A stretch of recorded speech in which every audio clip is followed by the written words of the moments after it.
Nasa kwarto niya na kami. Di ko maalala paano't kailan kami nakarating dito. And he is now kissing my lips pero hindi ako tumutugon. Kaya tumigil siya at tumingin sa akin. Tumugon ka. Like the night when we made Admiel. Be my slut, Rosanna. At tinalikan niya ako muli pero hindi ko pa rin kayang tumugon. You want me to be rough with you? Malamig na tanong nito at hinawakan ng pangako na paawang sa bibig ko. Shit! Marahas akong hinalikan at kung di ako tutugon mas mahihirapan akong huminga. Kaya ginalaw ko na rin ang mga labi ko. Di ko rin namalayan na alisin na palang pang ita sa saplot ko. He ripped it off na parang manipis na basahan lang na hindi pinuputol ang paghahalikan namin. Wala akong ibang masabi kundi tayong pag-ungol lamang. Nang magsawa siya sa aking labi, pinausos niya naman ang kanyang labi sa aking leeg, balikat at dibdib. Sa sobrang pagkonsumo ng kanyang ginagawang mahika sa aking katawan, kaluluwa at kalooban, wala akong makapang pagtutol sa aking sarili. Kahit ang isipan ko'y sumasabay rin sa ritmo ng aking puso at damdamin. Nagkakaisa na sila sa kagustuhang matikman muli ang isang Adriel Monteverde. Kasalanan man ngunit ayoko magpaka-ipokrita na naitangging hindi ko gusto itong ginagawa niya sa akin. Dahil balibalik na rin man ang mundo, I want this. I want this too. I want him still. Since the last night we have shared until to this night na magkakonekta na naman ang aming mga katawan. Gustong gusto kong paraan ng haplos niya sa katawan ko. Ang pag-angkin niya sa akin na parang ang pag-aari niya ako. Tumigil siya saglit para hubarin ang saplot niya kaya nakita ko na naman ang magandang hubog ng katawan nito na mas lalong gumanda sa paglipas ng panahon. I am about to touch his broad chest and 8-pack abs when it suddenly get off me to take off his pants. Kaya mas lalo ko na-excite nang makita ko yon. Nakipagsiping ka ba sa iba sa nakalipas na 6 na taon? Look at me, Rosanna. Don't lie to me. I've been with other women aside from you. Siguro nasa 3, 4. Hindi ko na mabilang kung ilang lalaking dumaan sa buhay ko sa nakalipas sa 6 na taon. Dire-diretso kong sambit. Tumawa ito ng pagkakatinignan ako ng seryoso. He started moving upside down. You are not good at lying, Rosanna. Sambit na lang at mabilis gumalaw sa ibabaw ko, in and out. So he knows that I am just lying. Mas lalo lang siyang umisin na makita niyang nag-irap ako. So ano naman ngayon kung ikaw lang nakatikim sa akin? Happy ka na niyan? Sarikasi ko kung tugon na mas nagpahalakak sa kanya. You have no idea how happy I am to know that it's just me since then until now. Kaya akin ka lang, Rosanna Santiago. Walang po pwedeng ibang umangkin at magmay-ari sa'yo kundi ako lang. Kahit sobrang mali sa mataan ng Diyos at ibang tao, wala na kaming pakialam. Wala na akong pakialam bastang mahalaga sa akin. Siya at sa kanya ako ngayong gabi. Bahala na. I just want to enjoy it until at last. Dahil kung makakarma rin naman ako dahil sa kasuklam-suklam na pagpay ko maging kabit ni Adriel Monteverde, then be it. Susulitin ko na lang. Hindi na ako magpipigil dahil totoo lang, hindi ko na talaga kayang pigilan pa itong pagnanasang nararamdaman ko rin para sa kanya. Handa na akong tanggapin ang parusa ko.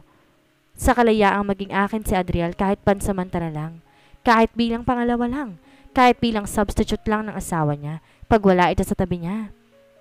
Hindi ko siya aagawin kay Athena. Hindi ko kukunin ang posisyon niya bilang asawa ni Adriel. Makikihati ako kahit panandalian lang. Makikihati bilang ina ni Amiel at karelasyon ng kanyang asawa. Nagising akong wala ng Adriel Monteverde sa aking tabi. Nagpalingali nga ako sa paligid. Wala to kahit sa ang sulok ng kwarto. Tumayo na lang ako at kahit masakit pa ang katawan ko, pinilit kong makapagbihis para makalabas na ako sa kwarto nila ni Athena. Pero hindi ko mahanap ang panty at bra ko. Nasaan na kaya ang mga yon? Bulong ko sa aking sarili. Habang binabaligtad ko na mga unan at kumot kong nakahubad-hubad pa rin. Hawak-hawak ko lang ang damit at shorts ko. Ito ba ang hinahanap mo? Tanong nitong nagpalingon sa akin sa kanya. Nasa CR pala ito at bagong tapos ng maligo. Nakatapis ng ibabang parte ng kanyang katawan habang hawak-hawak niyang bra at panty ko. Inirapan ko siya ng umisi-ngisi. Nangaakit ba siya? Pero shit! Bakit ang hot at sexy niya sa kanyang posisyon ngayon? Nakasandal lang ito sa hamba ng pintuan ng CR habang tumutulong ang tubig mula sa kanyang buhok hanggang sa 8-packs ab niya. Is he seducing me? Well, it's effective. Kaya tumayo ako at naglakad papalapit sa kanya. Oo, confident akong nakahubot-hubad na naglakad papunta sa kanya. Napansin ko kagad ang paglulo nito dahil sa paggalawan ng Adam's apple niya.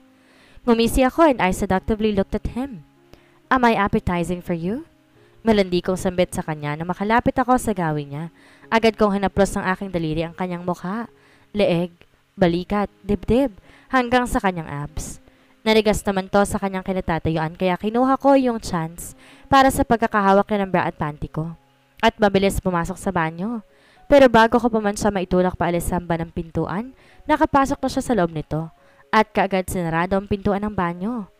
Tumingin siya sa akin habang inaalis niya ang pagkakatapis na ang tuwali sa kanyang bewang. Gusto mo pa yata ng round 4, Rosana? Humakbang pa to papalapit sa akin. Usog na naman ako ng usog hanggang maramdaman ko ang pagdampi ng aking likuran sa malamig na dingding ng banyo. Nabitawan ko ang hawak-hawak kong damit nang lumapit siya sa akin at biglang binuksan niyang shower na kaagad dumaustos ang tubig na nagmula rito sa aking katawan. Malamig ang tubig, ngunit pinainit ni Adriel ang aking katawan nang halikan niya ako sa aking labi at leeg. Naramdaman ko ang pagpatong ng kanyang ulo sa aking leeg. Hindi ka naman mabubuntis, ano? Bulong nitong nakapagpatigil sa akin sandali. Hindi ko sigurado. Sagot ko. Naramdaman ko ang kanyang pagbuntong hininga. You should take pills. Ayoko mabuntis ka ulit. At parang binagsakan ako ng langit at lupa dahil sa mga binitawan niyang salita. Paano kung mabuntis ako? Matapang kong tanong. Sabihin mo kagad sa akin para maipatanggal natin. Anong sabi niya? Pumantig naman ang ugat sa ulo ko dahil sa mga kaguguhang sinasabi niyang yon. Kaya tinulak ko siya kahit magkaisa pang aming mga katawan. Mabilis naman to ang natanggal dahil nakaraos naman na kaming pareho. Dinampot ko ang mga damit ko at kaagad lumabas ng banyo. Kinuha ko ang t-shirt na nakapatong sa kama at sinuot to bago lumabas ng kwarto nila ni Athena. Mabuti nilang magkaharap lang ang kwartong inuukupuhan ko at ng kwarto nila. Pagkapasok ko sa kwarto at sinarado ko kaagad ito at napaupo sa sahig. Nakayakap sa aking mga tuhod. Bigla ako naawa sa sarili ko. Lalong-lalo na sa anak kong babae dahil never siyang matatanggap ang tatay niya. Ayaw na ni Adriel magkaanak pa sa akin maliban kay Amiel. Dapat pala tumakas na lang ako noon kasama ni Amiel. Sana mas naging inakot na niyo na lamang siya sa tatay niya. Eh di sana, hindi na ako ngayon bumalik sa buhay ni Adriel Monteverde para makilala ko ni Amiel. Everything happens for a reason, Rosana. Kung hindi nangyari ang mga nangyari noon sa tingin mo, magkakaroon ka pa ba ng isang anak na babae? Adriela is a sweet girl, kaya lahat na nangyayari dahil may dahilan, good or bad. Lumayo ka na kay Adriel hanggat kaya mo pa. Bulong ng aking konsensya. Oo nga, I already have Adriela. Bakit ko pa nga ba hinahangad na mapalapit ulit sa anak kong lalaki? Kung kinuha lang sana siya kagad ni Adriel noon, pagkasilang ko sa kanya. Di na sana ako humandong pa sa ganito. Di na sana ako napalapit kay Amiel. Hindi ko na sana siya nabigyan ng pangalan at pinahal na sobra-sobra. Mas madali pa sana matanggap na mawali siya sa akin kung hindi ko na nasilayan at nalagaan sa noon bago ko siya iniwan kay Adriel. Kasalanan itong lahat ni Adriel. Hindi siya sumunod sa napag-usapan. Pinaalagaan niya sa akin ang bata ng halos isang buwan, kaya hindi niya ako masisisi kung bakit bumalik ako sa mga buhay nila para makihati kay Athena sa pagiging ina ni Amiel. Napamahal sa akin ang bata na kahit lumipas pang ilang taon hindi ako nakapamuon sa pag-iwan ko sa kanya na basta-basta lang.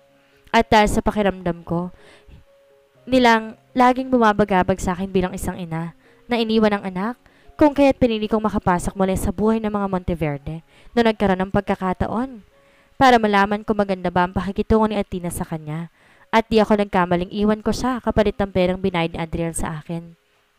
Mabait si Athena. Mahal na mahal niyang anak ko na parang sa kanya galing to. Tama nga yata si Sofia eh. Di na dapat ako nakigulong muli sa mga buhay nila. I already have Adriela pero hindi pa rin ako nakontento. Inasam ko pa rin mahagkan si Amiel at mukhang hindi na talaga ako makokontento pa dahil kahit nagagalit ako sa pagiging gago ni Adriel Monteverde, parang gusto ko pa rin manatili sa buhay nila, sa tabi niya at ng anak ko. And use my unrestricted desire to be with my son to stay as Adriel's mistress. Napamulat ako dahil sa sunod-sunod na pagkatok sa labas ng aking pintuan. Napilitan akong tumayo sa pagkakahiga sa kama dahil palakas to ng palakas. Problema mo ba? Singhal ko sa kusina mang nasa labas ng pintuan ko nang pagbuksan ko ito. Tinulak niya naman ako papasok at isinarado ang pintuan. Kaagad niya ako sinundan sa pader na malapit at hinalikan. Gusto ko siyang itulak palayo sa akin, ngunit tinawakan niya ang aking palapulsuhan at mas idiniin ang paghalik sa aking labi. Bumitiw rin siya na magsawa siya kakalasap ng labi ko. At tinawakan niya aking mga pisngi at dinikit ang kanyang noo sa aking noo. What now? Bakit kinikilig ako? Magkatinginan lang kami, wala akong plano magsalita. I am just waiting for him to say a word. Sorry about this morning. At pumikit ito. I shouldn't have said those nonsense, but still, I don't want you to get pregnant again as much as possible. It will just complicate things around us. That's why, take this. Litanya niya sabay abot ng isang botella ng gamot. Ano yan? Tanong ko kahit may ideya na ako kung ano yon. Pills, Athena's pills. Take this. Pati ba naman sa pills, makikihati pa ako sa asawa niya? Tiningnan ko lang yon sandali pero kinuha ko rin sa palad niya. Nakita ko ang pangiti niya and he pat my head like I am his good puppet girl. Pwede ko bang ipasyal si Amiel sa dalampasigan? Sambit ko na lamang. Sumeryoso ito. Okay. At tinalikan niya ako na tinunguan ko naman. Inawakan niya ako sa aking bewang. Binuhat ng hindi pinuputo ang aming pagkahalikan. Dahan-dahan niya ako iniga sa kama at pumatong sa akin. Alam ko ito ang gusto niya kapalit ng pagpayag niyang mapalapit ako sa anak namin. Gagawin niya akong kabit na magagamit niya sa kanyang sexual desires kapag wala ang kanyang asawa. At dahil may makukuha rin ako sa klase ng relasyon to, handa akong pasukin kahit masaktan man ako sa huli. Tinapik ko siya na marinig kong muli ang pagtawag ni Amiel na nasa labas lang ng aking pintuan. Get off me, Adriel! Napaungo lang ito na halatang ayaw niyang sundin ang nais ko. Pero gusto ko makita si Amiel kaya pinilit kong itulak paalis sa pagkakadagan sa akin si Adriel. Na makaalis ako'y ang masasamang pagtitig niya naman sa akin. Sa lubong ang mga kilay nito. He is mad. The devil is mad of me. But so what? I want to be with my son and with him. Kaya mabilis kong dinampot at sinuot ang mga saplot ko. Kahit medyo nakaramdam pa ako ng soreness sa aking ibang bahagi. Inayos kong aking sarili at kumaripas na lumapit sa aking pintuan para lumabas. Di naman kasi po pwedeng papasukin ko si Amiel dito sa loob ng kwarto dahil dito pa ang tatay niyang mukhang wala pang planong lumabas. Dahan-dahan kong binuksan ang pintuan. Sumilip at nakangiting mukha ni Amiel ang sumalubong sa akin. Naka-swimming outfit to at may bitbit na salbabida. Ang cute! Hey baby, you need something? Tanong ko. I want to go to the beach, mommy. Ngumiti ito at inakay na siya. Come on!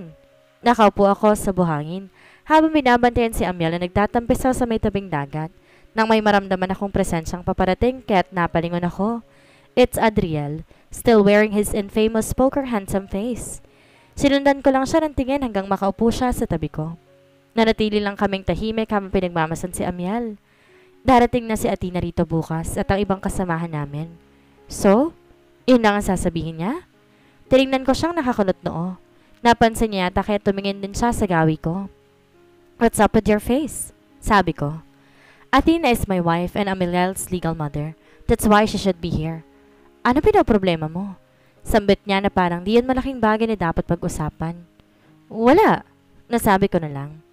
Ako lang ba ang nangangambang baka malaman ni Athena ang nangyayari sa pagitan namin ng asawa niya? O kailangan ko rin bang magpanggap na parang kaswal lang kami naging magkaibigan sa loob ng 2 araw na magkasama? Just act normal like we used to. At tumayo na ito. Iniwan akong nakatanga. Lumapit siya kay Amiel para yata ipaahon na pero anong sabi niya? Just act normal? At paano umakto normal lang lahat kahit di na ito normal? Gago ba siya? Inihanda ko naman ang tuwalang pampunas kay Amiel. Akay-akay to ni Adriel. What a beautiful scene to be kept forever. Mommy! Sambit ni Amiel at mabilis lumapit sa akin. Kaya kinulong ko siya kaagad sa tuwalyang hawak ko para hindi siya lamigin. At ngumiti ng kay tamis sa anak ko. Halika na, Adi. Napatingin naman ako kay Adriel. Tumingin lang din to sa akin at binuhat na si Amiel papasok ng bahay. Kaya sumunod ako sa kanila. Ma'am Rosana, gano'n na kayo katagal ni Sir Adriel? Napatingin ako kay Aling Lusing dahil sa naging tanong niya. Napangiti naman ako at binilik ang pansin sa niluluto kong beefsteak. Napagdesisyonan ko kasi magluto para sa hapunan namin. Tama namang nandito rin pala sina Aling Lusing at kanyang asawang si Mang Carlos. Sila ang mga tagapangalaga sa isa na to na nakatira lamang sa Karatig Isla. Pumupunta sila rito isang beses sa isang linggo para tignan ang kalagayan ng beach house. Pero ngayon mananatili sila rito hanggang next week dahil para rin makatuwang ni Adriel sa pag-aayos ng birthday celebration ni Amiel na gaganapin sa weekend. Tinulungan ako ni Aling Lusing magluto at maghanda ng hapagkainan. Inipo kami, Mommy! Tawag pansin ni Amiel. Sasagutin ko parang sanang tanong ni Aling Lusing nang pumasok ito kaya ngumiti ako sa kanya. Bago binilik ang tayan kay Aling Lusing. Hindi po kami mag-asawa ni Adriel. Nakita ko ang pagkalito sa ekspresyon nito. Inakay ko na lang si Amiel paupo sa hapagkainan. Saglit lang anak ha, ihanda ko lang ang mga pagkain. Tumango lang ito. Bumalik naman ako sa cooking area. Naramdaman ko ang pagsulyap-sulyap ni Aling Lusing sa akin, kaya tumingin na rin ako sa kanya. A smile is a sign na okay lang tanongin niya ako kung ano man ang gusto niyang tanongin. Pero anak ninyo ni Sir Adriel yung bata? Tanong niya na kinangiti ko lang. Gusto lang ng batang tawagin akong mommy. Tugon ko na hindi direktang sinagot ang tanong ni Aling Lusing. Mas okay na rin ang ganun. Ngumiti na lang to at tumungo bilang pagtanggap sa naging sagot ko. Darating na si Athena bukas. Matatapos na rin ang masayang minuto at oras namin ni Adriel. Paniguradong hindi na ako kakailanganin dahil andyan ang asawa niyang magbibigay ligaya sa kanya. Di ko na siya maaangkin dahil darating na ang tunay na nagmamayari sa kanya. Hiram lang namin ang bawat sandaling meron kami ni Adriel. Mabuti na rin yan para makapag-focus ako kay Amiel. Pipikit na sana ako na maramdaman ko naman ang pagdampi ng labi ni Adriel sa aking leeg. Damn! Hindi ba siya napapagod? Inayaan ko siya sa ginagawa niya at nanatiling nakapikit. Pero naramdaman ko ang pagpatong niyang muli sa akin at lamig ng pagkakatitig niya sa mukha ko, kaya napamulat ako at tumingin din sa kanya. What? Sambit ko. I am so tired. Round 4, Rosanna. Seryoso niyang tugon pero pansin ko ang pagkistap ng mga mata niya. O baka namalikmata lang ako. Adriel will never be fascinated with me. Kung sa bagay nagkasama kami kaya siguro tinitignan niya ako na may kisap sa kanyang mga mata. Kislap ng pagnanasa. I am so tired, Adriel. Lakas loob kong sambit. Nakita kong pagsimangot ito at ayoko ng ganong mukha. Kaya pinapatingin ako sa akin, iniwas ko matingin ko sa kanya. Naramdaman ko naman ang paghalik niya sa ubad kong leeg at balikat. Tila isa siyang vampirang uhaw sa dugo at laman ko. Nakakainis siya. Sabi na ngang ayaw ko na pero dammit. Ayaw makisama ng katawan ko sa isip ko, kaya hinayaan ko siyang gawin ang gusto niyang gawin. Di ako tumutugon sa mga paghaplos niya pero napapaigtad ako sa kiliting hatid ng mga labi at palad niya. Alam ko ramdam niya na pagod na ako, ngunit pinasasyon niya pa rin ang sarili niya sa akin. I looked at him, he looked at me. Hinalikan niya ako and responded with the same intensity and pressure. Pagod na ako pero I cannot resist him. I just can't. Yumakap ako sa kanyang leeg at naging hudyat iyon. Napahiga siya sa tabi ko at niyakap ako. Sinubukan ko namang umalis sa pagkakahawak niya at tumayo para sana pumunta ng banyo. Nanlalagkit na kasi ako. I want to take a quick cold shower. Saan ka pupunta? Narinig ko ang tanong niya. Banyo lang. Sagot kong hindi siya nililingon at tumuloy na sa pagpasok sa loob ng CR. Nagsasabon ako ng aking katawan ng may umagaw na sponge sa aking kamay. Di na ako lumingon para tignan ko sino ito. Dahil kitang-kita naman sa mirrored wall ng shower ang seryosong mukha at hubad din na bulto ni Adriel. Nanatili lang akong tahimik habang sinisimulan niyang sabunin ang likuran, balikat, dibdib ko. Nababasa na rin siya ng slightly nakabukas na shower. Rosanna? Sambit niya. Maikling tugon ko. Why you suddenly disappeared 6 years ago? Biglang tanong niya na nagpakaba sa akin ng kaunti. I cannot stay after that night. Nagtama aming mga mata sa mirrored wall. But if you just stayed? Napatigil sa sandali sa kanyang sasabihin at niyakap ako. Pinulupot ang kanyang mga braso sa aking bewang at ipinato ang kanyang ulo sa aking balikat. What? May kabang sambit ko. Nagangat siya ng mukha at muling nagtamang aming mata sa salamin. Baka hiwalay na kami ni Athena ngayon. What did he just said?